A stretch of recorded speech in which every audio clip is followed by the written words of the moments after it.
Hello, and welcome to Headspring Development's webinar on diverse leadership, moving from why to how. Today is International Women's Day 2022, and we thought it important to create a space for discussion on how organizations can drive more successful change in being not only more diverse, but also creating cultures of inclusion and belonging.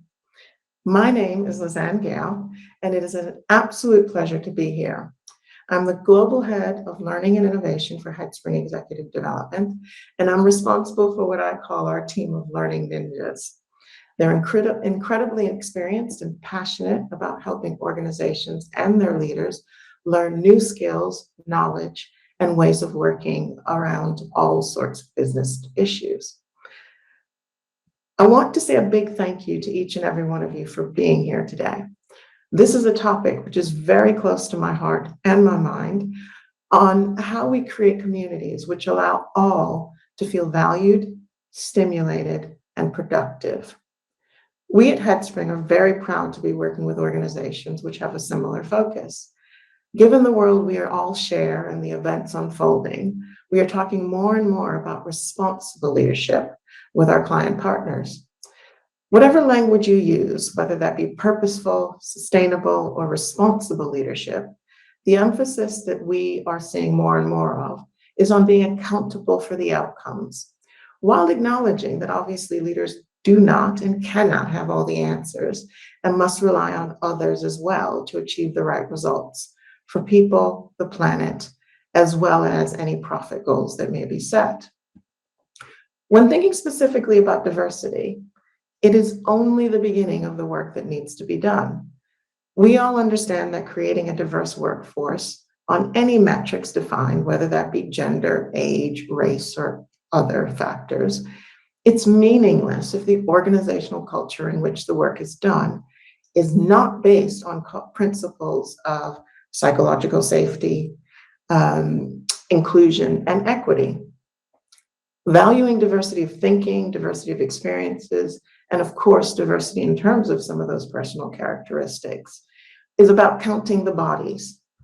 Inclusion is about making an intentional focus on ensuring that all those bodies feel valued and able to reach their potential. It would be impossible to create a culture of inclusivity and belonging if you weren't committed to ensuring that all of your people can be themselves, bringing themselves fully to their work.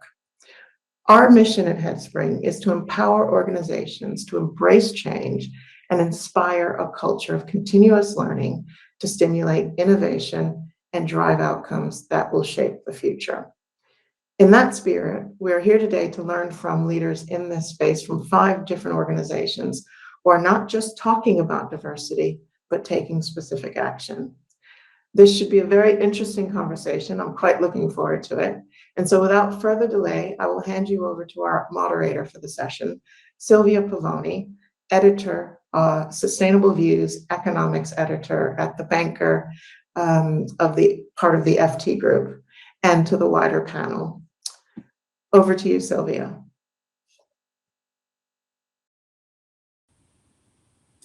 Hello and welcome. Welcome everyone to this panel discussion organized by Headspring on diverse leadership. It feels like we had a few issues with the audio earlier, so I'm sure my colleagues are going to sort it out, but it means that we can start our discussion a little bit early. Let me introduce myself. My name is Silvia Pavoni. I am a journalist with the Financial Times Group. I edit a new platform, in fact, that we are launching on sustainability, and we focus on anything to do with ESG policy and regulation. So policy and regulation that looks at environmental, social, and governance principles. And of course, diversity and inclusion is very much part of this, not just from a mandatory point of view. We are seeing that the EU proposal on quotas is back on the table, and we're going to discuss that. But also more broadly from a best practice point of view, a framework, internal corporate framework point of view. And so it's my pleasure to be here with you on International Women's Day, and happy International Women's Day to everyone. with a very interesting list of speakers. So why don't I introduce you to them, and then we can start our discussion. Of course, do bear in mind that you will be able to put questions to the panelists as well later on at the end of our initial chat. So first off, we have Claudia Daniels, who is Global Head Leadership Development at Siemens Energy. We also have Gulcin Ijas, who is Leadership Development and OD Manager at EY. We also have Elvira Rangoluke, who is a Global Manager, Leadership and Corporate Culture at Mafra. We also have Sibylle Schroedler, and I hope I pronounced your surname correctly, Sibylle, who is Diversity and HR Development Manager at Kuka. And last but not least, we have Eric Way, who is Global Head of Inclusion, Diversity and CSR at Schindler.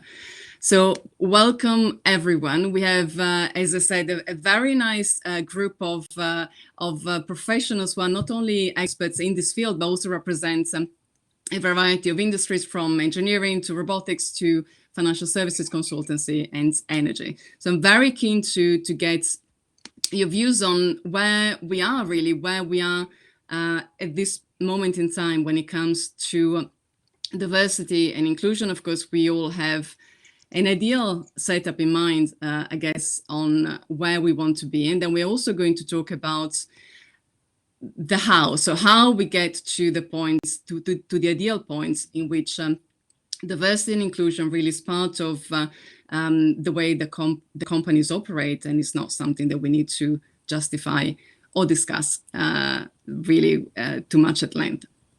So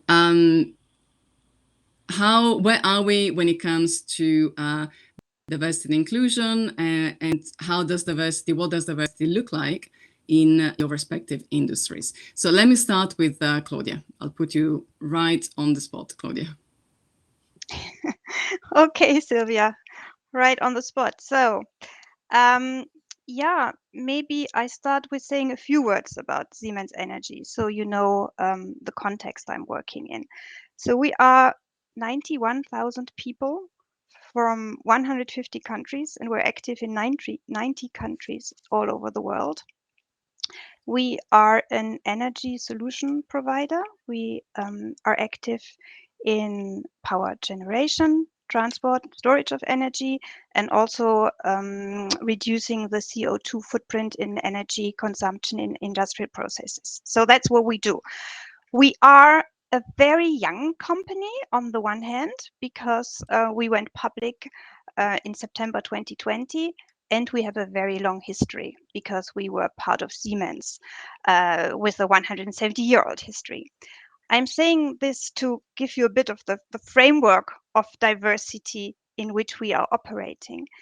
And what diversity means for us is setting a global framework, because we are a global company, and having local, regional activities and the realization of what the global inclusion and diversity strategy is. And this is based on 3 pillars. Or maybe let me start with just sharing the fact that our CFO is also our Chief Inclusion and Diversity Officer, which is a clear statement that for us, inclusion and diversity is an integral part of the business, right? And our inclusion and diversity strategy is based on 3 pillars. First of all, equal opportunity. Secondly, belonging, which is more about the culture. Equal opportunity is about the processes we have in place, how we do attraction, how we do promotion, how we do retaining people. And this also includes running a dedicated female leadership program, which I'm responsible for. And belonging is more about the culture. You know, how do we create an inclusive culture where everyone feels they can bring their full self to work? And finally, partnership, society and partnerships. How do we show up in society? How do we collaborate? with customers? How do we collaborate internally and externally to make inclusion and diversity part of all our business dealings? Okay. And So where, that's what I would do- say to Thank you. Thank you, Chloe. And start where us would you off. like to be in, say, a year or 2-3 years from now in terms of diversity and inclusion? Well, we have clearly defined targets when it comes to women in senior leadership position. And that is 25% in 25 and 30% in 30. So that's a clearly defined target we're working towards. And of course, we have many activities in all other areas of inclusion and diversity, which are not always connected to a publicly published target like these two ones.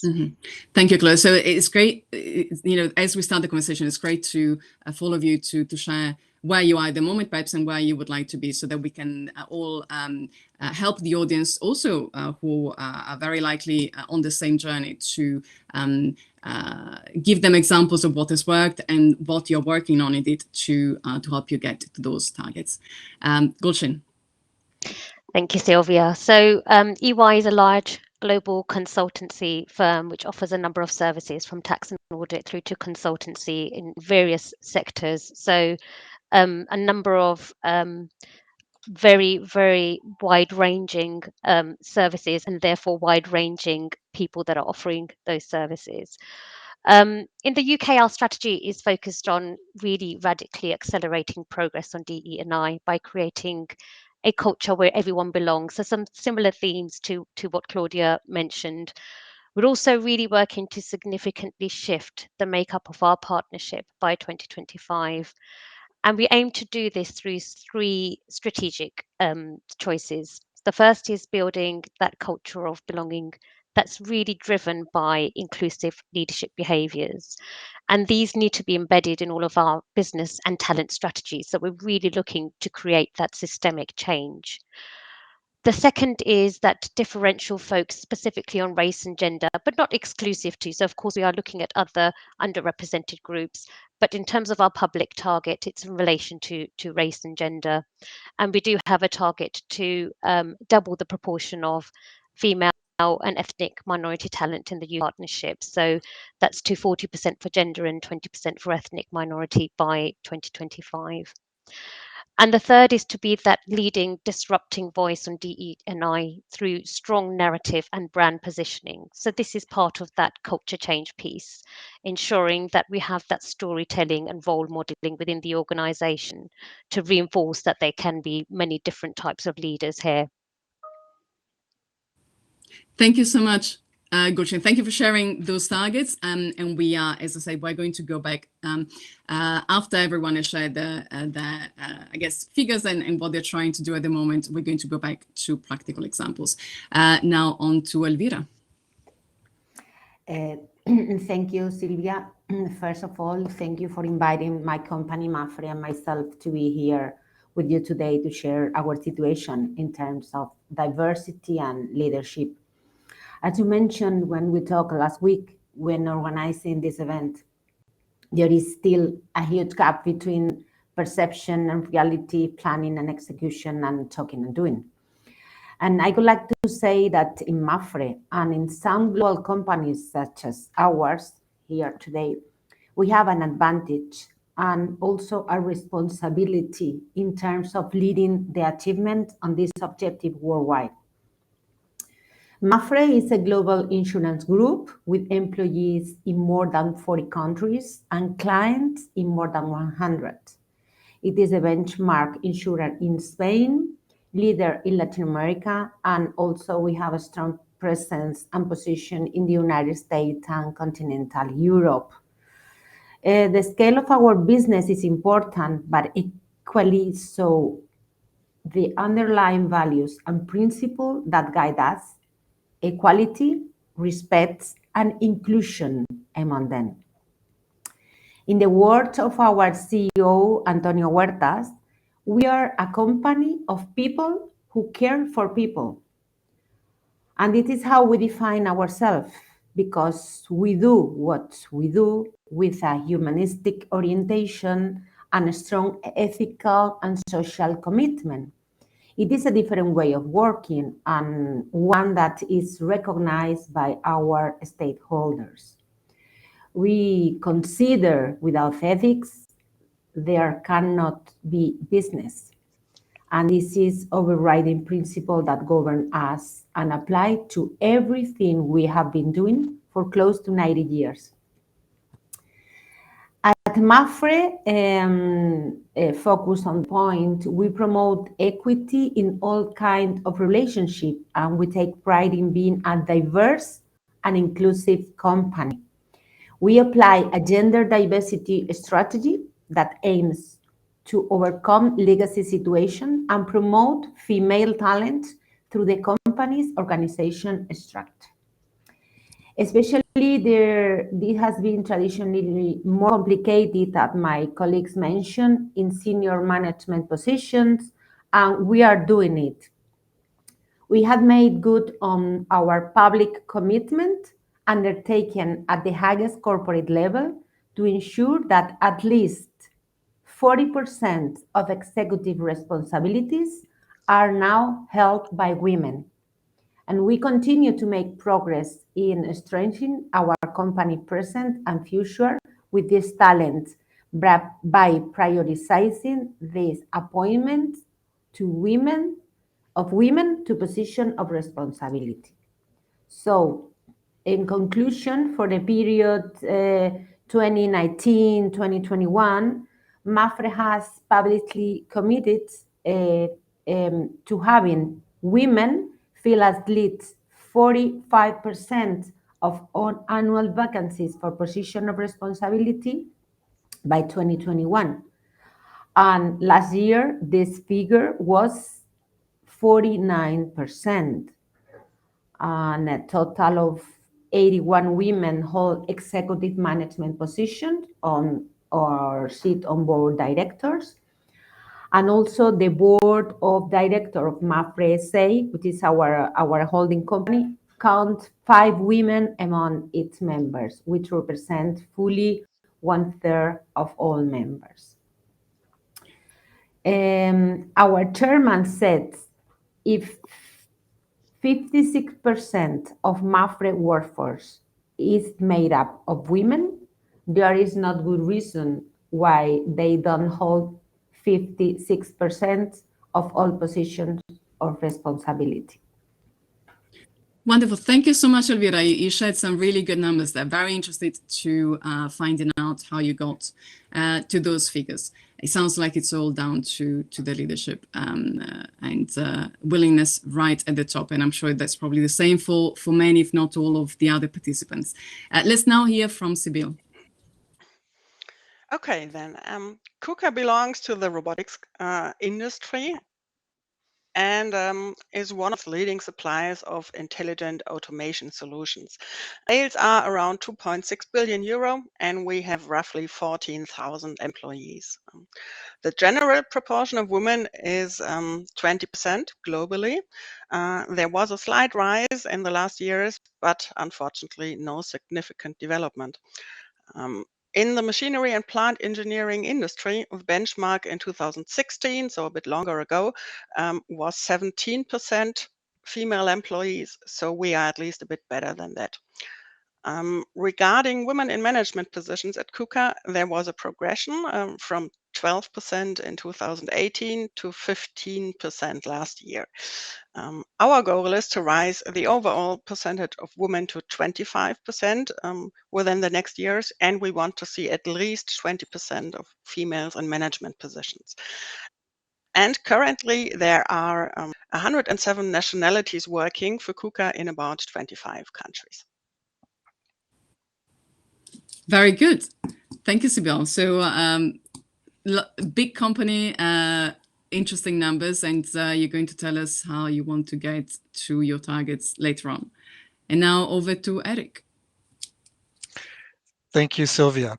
So Schindler, we are over 145-year-old family-owned company in Switzerland with 66,000 employees across the world. our population is very interesting in terms of diversity. Often people think that we are an engineering company or manufacturing company, and what I discovered is that we're actually more of a service company. Our assembly line is actually at the customer's site. And this creates a particular challenge for us, as a huge part of our workforce are people who are mobile technicians going to a construction site to actually assemble our products for the customer.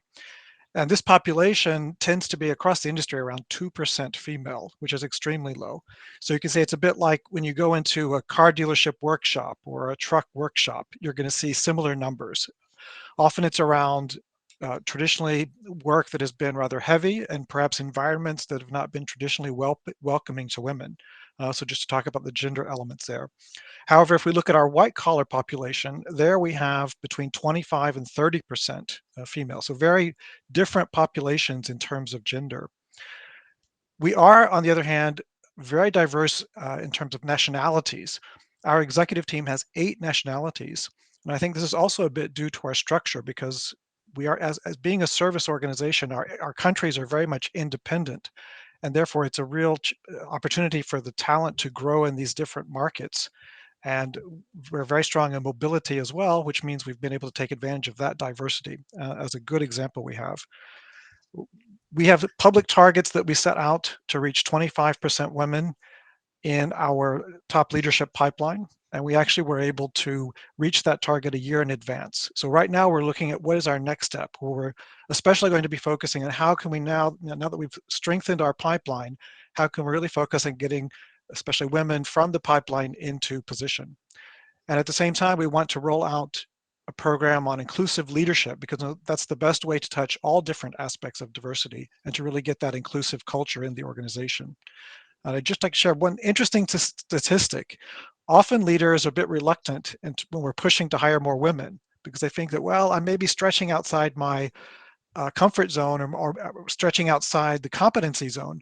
And we did a retention study over the first year and discovered that actually we tend to make more mistakes hiring men than we do hiring women, if we look at how many people have to leave the organization during that first year. So I think those just one example of the bias that we're going to see how we can try to overcome, changing these mindsets.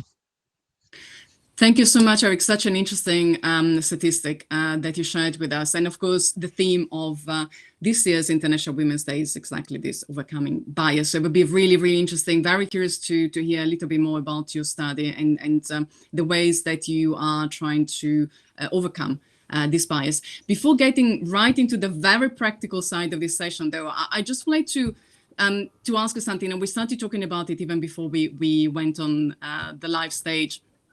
The pandemic, how had the series of lockdowns and the disruption, of course, that the pandemic brought, not least, of course, to personal lives, but also to our working lives, how has that affected, if it has, progress in this area?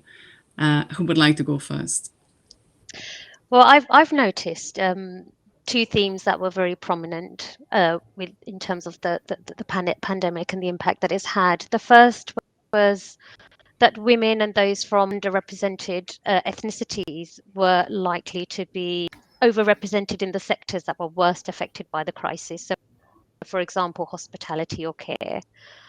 And the second was that women were more likely to, because they were more likely to have caring responsibilities, had then greater implications in relation to unpaid care and in relation to work-life balance. So those were 2 themes that did really stand out in terms of the impact of the pandemic. But as we are coming out of the pandemic, what I've noticed is, the future of work is changing. It's really led to a shift in the expectations and ways of working for employees. They've become almost consumers of work. And what they expect from their employers and from work itself has fundamentally shifted from fitting life around work to fitting work into life. And I feel like people are redefining what's important to them and have, as a result, become a lot more demanding of their employer. So if you think about the Great Resignation, and people have been talking with their feet, organizations have had to adapt and transform their employee value proposition to better meet the needs of their people. And this includes offering more flexible and agile ways of working that are based on trust and output rather than hours worked. So the implications for DE&I is there's almost this new level of flexibility and autonomy that's more likely to meet the needs of diverse personal circumstances, like those with caring responsibilities, and also diverse working styles, like the introvert or the quiet leader. Thank you, Gulshan.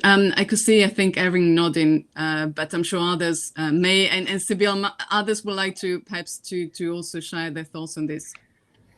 Yes, Okay. so it's very similar for us as well, because actually we think that might be something that's going to help the D&I topic a lot within Kuka, because we have realized this shift from an employer's market to an employee's market, as Gulshan described it, and it puts outside pressure on us a bit, but I think it's very helpful because we simply to attract talents, we need to change as a company, to change our hiring procedures, our structures. We need to get more flexible. It's all the same.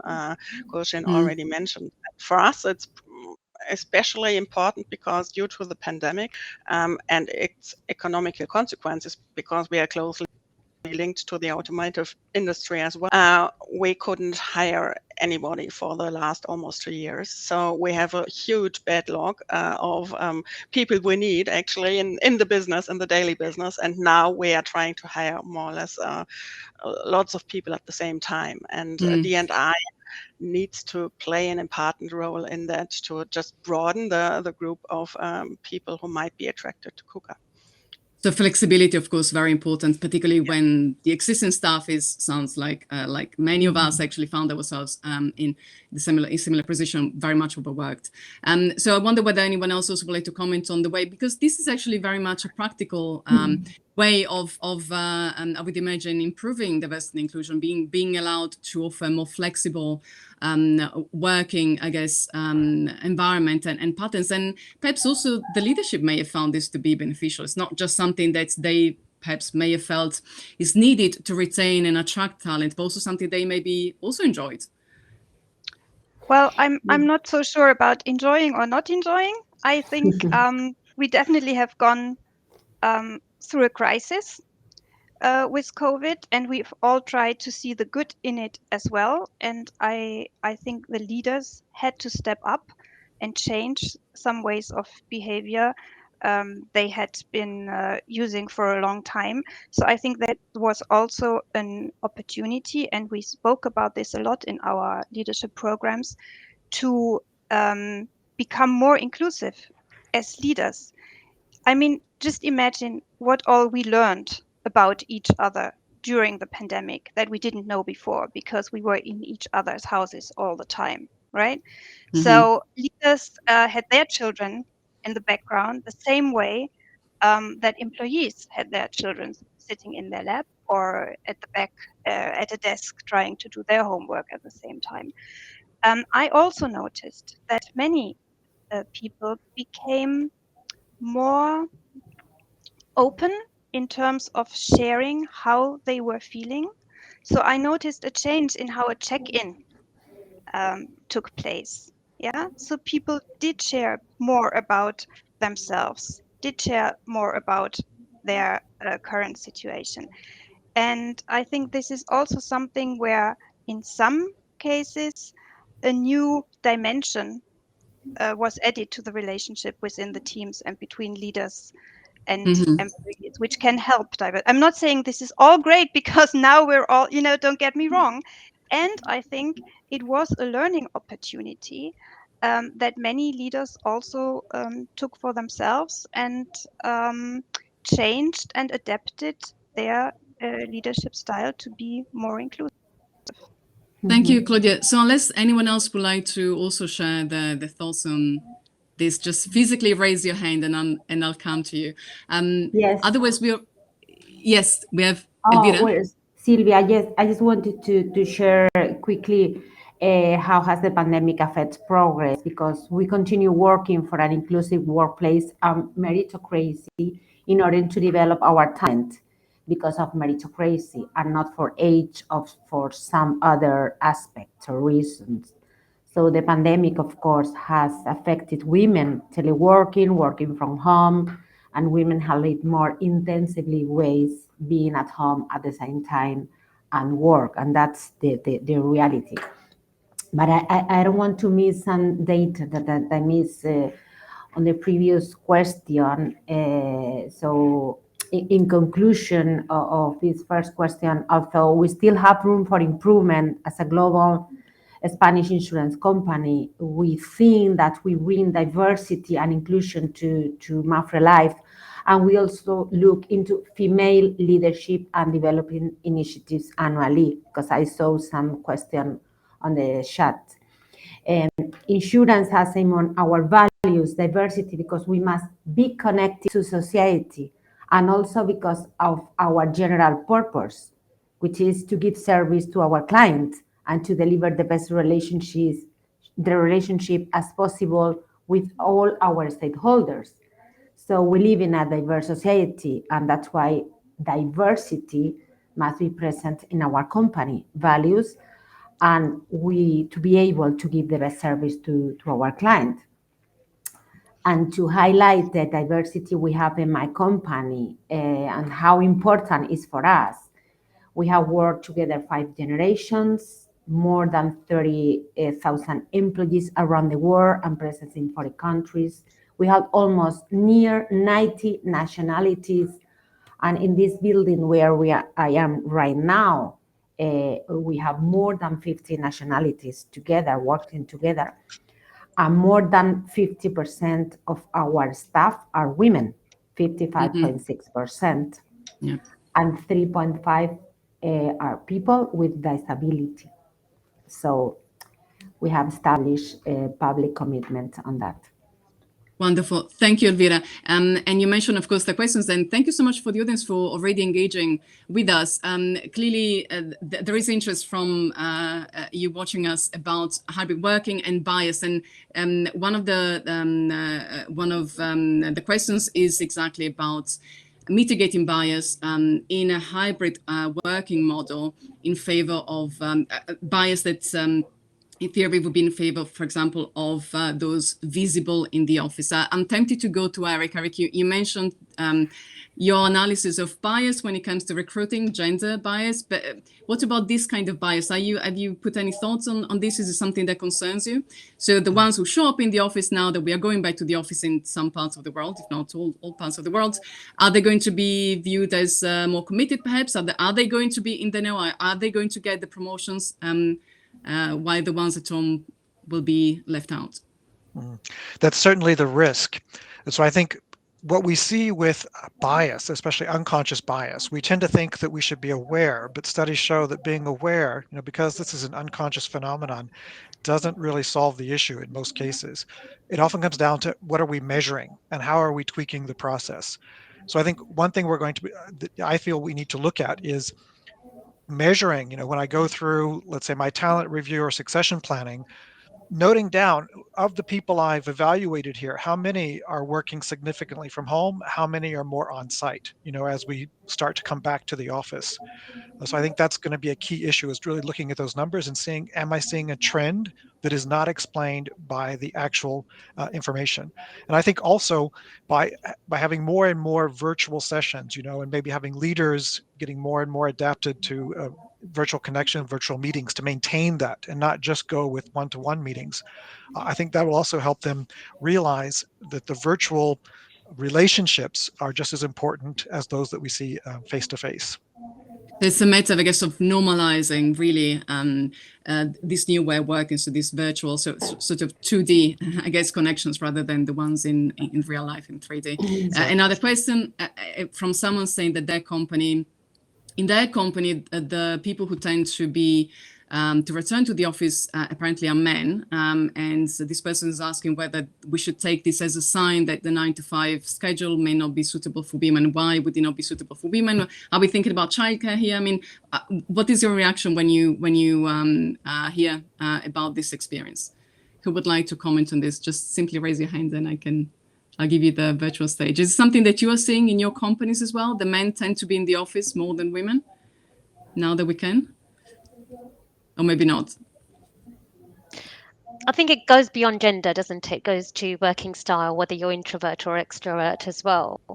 So there are a number of different dimensions to this. I think the kind of culture that we want to reinforce is for your work to be purposeful. So I mentioned earlier around actually, if you want to create that culture of sort of equity and inclusion, then it's about focusing on outputs rather than work. You don't want to kind of be micromanaging individuals. But at the same time, I think it's creating that environment where people feel that in for a purpose, whether it's to create, whether that team, and actually, if there is that purpose behind it, then it should be attractive to all of the team to come in for those reasons. I think a lot of it also comes down to leadership. The extent to which the line manager creates that sense of belonging, so that people feel, whether they're virtual or whether they're in physically in the office, that they still feel like they belong and are part of the team. So what kinds of things can they put in place so that there are those regular connections to be able to create that sense of belonging? Thank you for sharing what you're saying, Gulshan, in your experience. Let me go to another question, which actually also ties in with our effort to offer your point of view on what has worked and your experience on what has worked in terms of improving diversity and inclusion within your companies or anywhere across your professional experience. So diversity training. Can any of you share the experience with what works when it comes to diversity training? And I have to admit that a few people I speak to, they say, I don't know anyone who goes to, for example, an unconscious bias training and actually they become unbiased.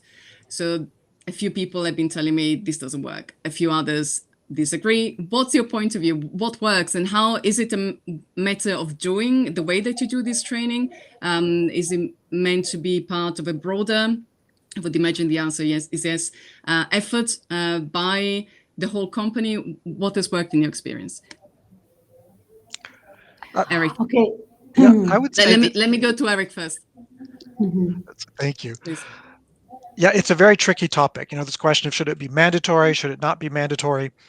And my approach, from my experience, as much as possible, I like for it to be a choice of the leaders, or at least the leader of an organization, to decide to do the training. I don't start with unconscious bias training, for instance. I think we first need to start with what it means to be inclusive. And then once we get the aha moment and realize, okay, this is the impact that my relationship towards my employees and other employees has on their performance, on their engagement. Now I understand that I need to modulate my behavior. And part of that is learning how to mitigate for unconscious bias. To me, that's a technical skill to learn. So what surprised me, a training program that we've developed and we're at the end of our pilots, is it's very simple. We've actually done a little bit of awareness and had leaders think about who they might be passively excluding in the office, who they go to lunch with, who they observe around the office and interact with, who has their holidays celebrated, and then asking them to do very small personal actions to be actively inclusive and to see the reaction. And at first I was doubtful. It sounded a bit too simple, but it's been very impressive to see the impact and the mind shift. Yeah, the mind shift to say that I thought I was being inclusive before, but now I realize I wasn't getting below the surface here. So I think those types of experimental trainings do have an impact on mindset, and then people are open to find out, now how do I mitigate for bias? How do I do an anonymous CV, etc. That's the approach that we're trying to take. Thank you. So as I say, something that simple, but actually gives you the key to unlocking and solving these issues. Very interesting. I'm sorry, someone else wanted to also come in with their comments? Yeah, what I would like to share is we have an intervention called Listen, Learn, Act, where it's not a training. It's where employees share how they feel about inclusion, about their own inclusion or discrimination or whatever. And I mean, listening is such an important skill for leaders and also for being inclusive leaders, Mm. right? To listen, to understand what someone is experiencing, how she or he is experiencing it, and taking action from it, like Eric just described. And if I may, I will just share one more thing. Again, not a training, but in our company, a video was created where employees shared. It was not about all the great initiatives we have, and we have many. It was about employees sharing in their own words instances where they felt excluded. And that we heard from people, handing out flyers for Christopher Street Parade and getting very nasty reactions. We heard from people with certain disabilities who found it difficult to use their computer, and real life stories of people in our company, our colleagues, who feel excluded. And I think this helped many people to really think about, what can I do? What do I have to look out for in my environment? What are the stories I do not hear? Maybe not that I do not want to hear, but where I really have to listen much more deeply and maybe also have to ask.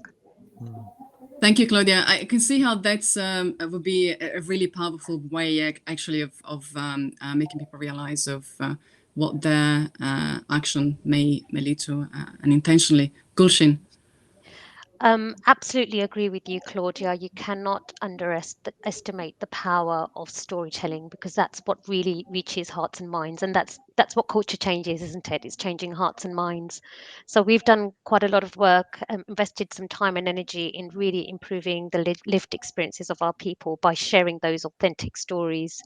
So one example is through social media. We have had an internal communications campaign which is called Strong When We Belong, where we've had a number of different individuals from different circumstances and backgrounds that have shared their stories.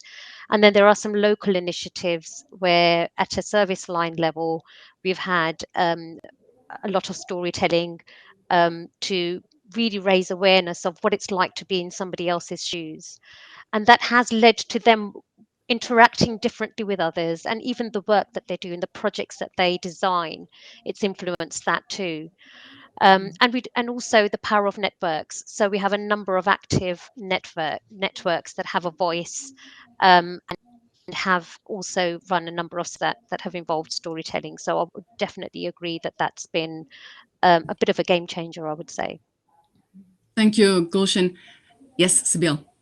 I can add a bit, because for us, those trainings didn't really show much effect, I must admit, because we offer them, they are voluntary, and that wasn't really a shift afterwards that you could measure. But what seems to be working for us, perhaps on a practical basis, is that we have two positive examples where certain units of the company act as some sort of pioneer, or perhaps even ambassador, by doing something that's very closely related to DE&I. And one example is that we've got a yearly innovation campaign, and they build flexible temporary project groups, and there are certain factors. You need at least one woman, you need at least one person who's from outside of Germany, and they really show results. And that's, I think, is a way of convincing others that actually having diverse groups leads to better results, because you can see it, you can feel it, you can measure it. And they are more flexible because they don't work with an existing team, but they build new teams every year. So that's one thing that works for us. And the other one is that one business segment has actually, for the first time ever, and I hope it's going to make others do follow them, they have included DE&I target in their own yearly target agreement. So there's going to be a percentage of newly hired people has to have certain show certain diversity aspects. So I think that is another way of how you can move things forward, by really some group of people committing to it and then showing the results, and perhaps less just creating awareness, because I thought creating awareness would be enough to make people change, but somehow it didn't yet, for us at least.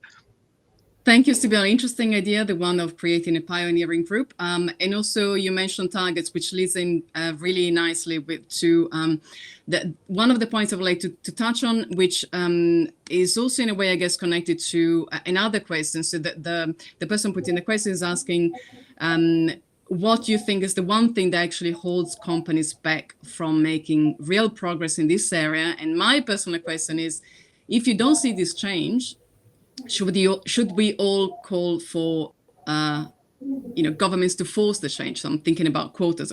So as I mentioned, I've launched a platform on ESG policy and regulation, and just today we published a piece that looks at quotas, and we look at the results here in the UK, which are actually very encouraging. And it was a voluntary scheme by which now it appears that on average, the boards of FTSE 100 companies, board positions, female board, women covers 40% of those board positions, which is something that is surpassed only by France, which has a quota system. But other countries with a quota system are not, haven't really reached the results of the UK. So if we don't see change, what do you think? Should we all call for these quotas to happen, for this change to be forced on companies?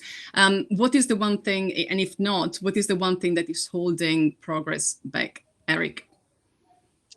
It's a very interesting question. Quotas, I believe, can work in certain conditions. And let's say, very strong targets. And often when companies start out working with inclusion and diversity, things can go awry because there's a bit too quickly a focus on just the numbers. So I take the parallel. Most leaders today, if you told them that their bonus was going to be tied to their quality level, they would say, yes, of course, that seems very normal. And I think in more mature organizations, in terms of inclusion and diversity, where they realize and they truly believe in the impact to both for the values and for performance, that leaders can use, quote, let's say targets or hard targets or personal objectives to motivate their work, because they understand the purpose behind it. So that avoids it backfiring from someone who doesn't understand why we're doing this or pushing it over the edge. And I think quotas from government can work, especially in areas where clearly we're not taking advantage of the opportunity we have. Places like disabilities. In France, the quotas on government boards, where clearly there was no logical reason why the women were there. It was not a pipeline issue. It was about putting the women into place. So I would say a balanced approach there. And in terms of what's holding companies back, I believe almost everyone wants to accept differences. We're willing, as we have more women come in, that's fine. What's difficult is to realize that I need to change something. I need to deal with this very embarrassing power structure that comes from society, and I need to do something to change that. And that's very complex. And is that my responsibility, or is that the responsibility of society? So I think these are the elements where we really have to dig down and work deeper with the leadership, with mindset changes. And that's really going to make the next step of difference, where we get to the numbers that are still hard to crack today. Okay, so the work has to be more granular, but I guess in some cases, yes, to quotas. Anyone else would like to share the view? Yes, Sibyl. Yes. Yes, thank you, Sylvia. Actually, I see quotas as a necessary evil, more or less. And for me, they are an intermediate step, because from my experience German experience of the last 20 years, it really showed that some voluntary self-commitment doesn't really lead to a change or to really measurable new big steps. And I think without quotas, and that's what we are going to try within Kuka as well now, probably things are starting to move. And we saw in the supervisory boards where there was a legal quota, there it changed to those 30% need to be female in the supervisory boards now, and that worked. I mean, it works in all contexts and for all companies, so that's a different discussion. But in general, I think without quota, nothing is going to change. And I know that younger colleagues said for a long time, I don't think it's necessary. I feel completely on the same level as everybody else, and quota is something not useful for me. And then once they grew older, perhaps after having children, coming back to work, they started to change their mind. So it might be a question of experience as well. But the world would be better if we didn't need it, from my point of view. But I think Okay, it's not going to work without it. Thank you. So perhaps we do need to push, and that's maybe what is missing to get that to progress in this area. Anyone else would like to comment? Yes, Silvia. I would like to share our experience on that about quotas. On that, our chairman is our best sponsor, and diversity is inside our strategy at maximum level. We have objectives that you can call them quotes, and they are the way to achieve diversity results, at least in our experience over the last 8-9 years. So across with insurance, we work with the leaders with unconscious basis. We put employees at the center of our activities. We establish annual goals. We are not afraid of working with quotes. We see gaps and we design action plans to correct those gaps. We try not to make complaints. We work inclusions, integration, and equality, and the benefits of managing diversity are huge, and we should not allow to use them. And we have created like a big umbrella called our Women Leadership Network. And under this big umbrella, we have developed and we are working on different initiatives. I would like to answer some of the questions written in the chat about leadership programs. We have developed a global leadership female program to increase the professional career of women responsibility positions. All of them are managers or deputy managers, and we identify this female talent when they have a different requirement, academic background, experience, they are curious profile, they are open to international or internal mobility, they want to grow, etc. We launched the program through our corporate university, and we work on topics such as economic environment, strategic vision, digital environment, innovation, agility, networking and personal brands, and communication, impact, interpersonal relationship, leadership, coaching, etc. And this program is the same in Spain, in Brazil, in Peru, in Turkey, in the United States. We define the program here and we display the program around over the world. Last year we have almost 200 women included in this program. Thank you. Thank you, Vida. So in your case, I guess, because you do seem to have such a strong commitment from the very top, I'm guessing that you don't feel that in your specific case, quotas from governments are needed. But thank you for sharing also the experience of your leadership program. I'm sure who is watching would also be interested in perhaps replicating this. We still have a few minutes. I wonder whether anyone else also would like to comment on the issue of quotas and on the issue of what is the one thing that is holding progress back in this area. If I can just follow on from a couple of points. So on the point of quotas, I think you need something tangible and measurable to work towards, and something tangible and measurable to hold organizations accountable for outcomes. So I think that's the advantage of quotas. What gets measured is what drives that behavior. I think the risk is that it becomes a tick box solution, because numbers alone won't solve the problem. So what you really need is also to have that culture change, to create that environment where people feel they belong, that the uniqueness they bring is valued in the organization, that there are people like them that are in leadership positions. There are people like them that can thrive and be their authentic selves. Because ultimately you want to retain this talent. You know, they're not going to stay if it's just about the numbers. And we do have a culture of equity and inclusion change program, which really drives a number of inclusive behaviors at both individual and leadership level. And just coming back to the earlier point on the leadership program, I mean, historically, with in the context of diversity and equity and inclusion, historically leadership programs have focused on the unrepresented groups.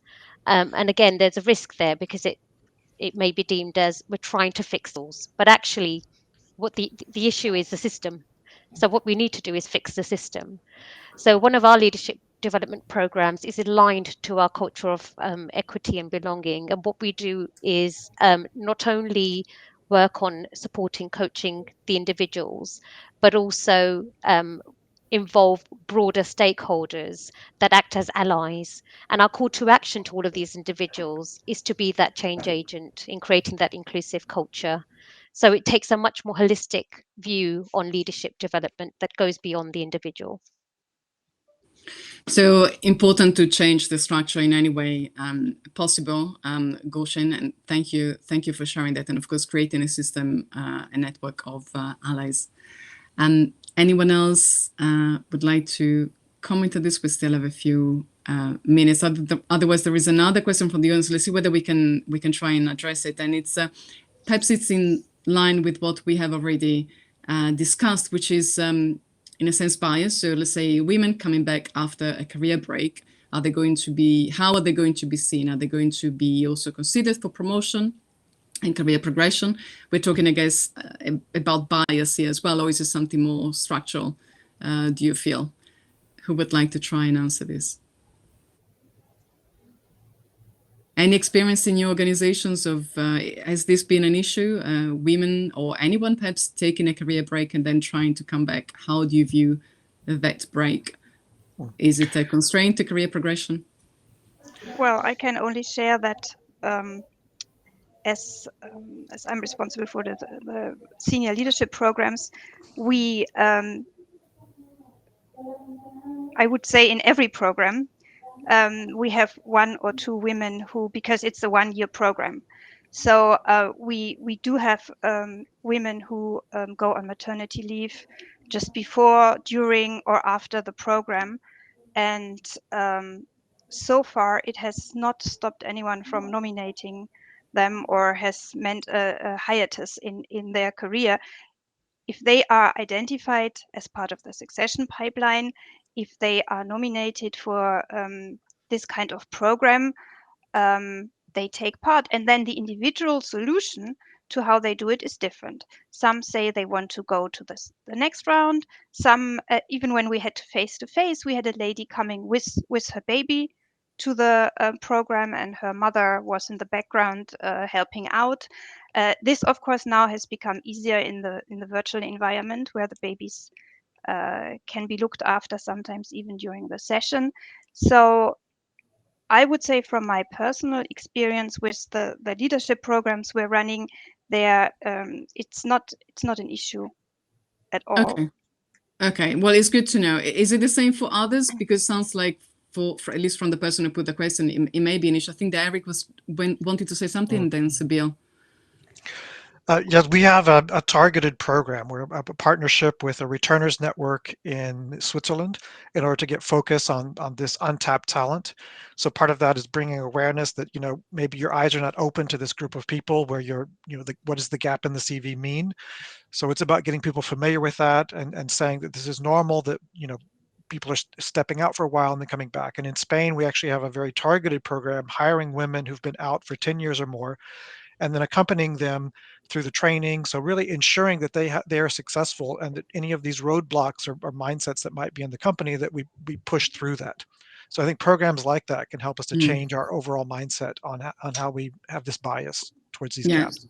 So it has to be a concerted effort to overcome this issue and tap into, I guess, a new, rarely used talent pool. Sibyl. Yeah, so just shortly, from my experience, I can say that a lot depends on the line manager, if the support is there or not, if a person comes back. And we try to address parents coming back after a longer time to offer them a position in our internal mentoring program so that they can still follow their own goals and develop themselves. And finally, we have more and more fathers staying away longer for up to half a year, and that changes the perspective a bit as well. Thank you, Sibyl. And it is actually, I have to say, a lovely note on which to end. So things are beginning to change from a societal point of view.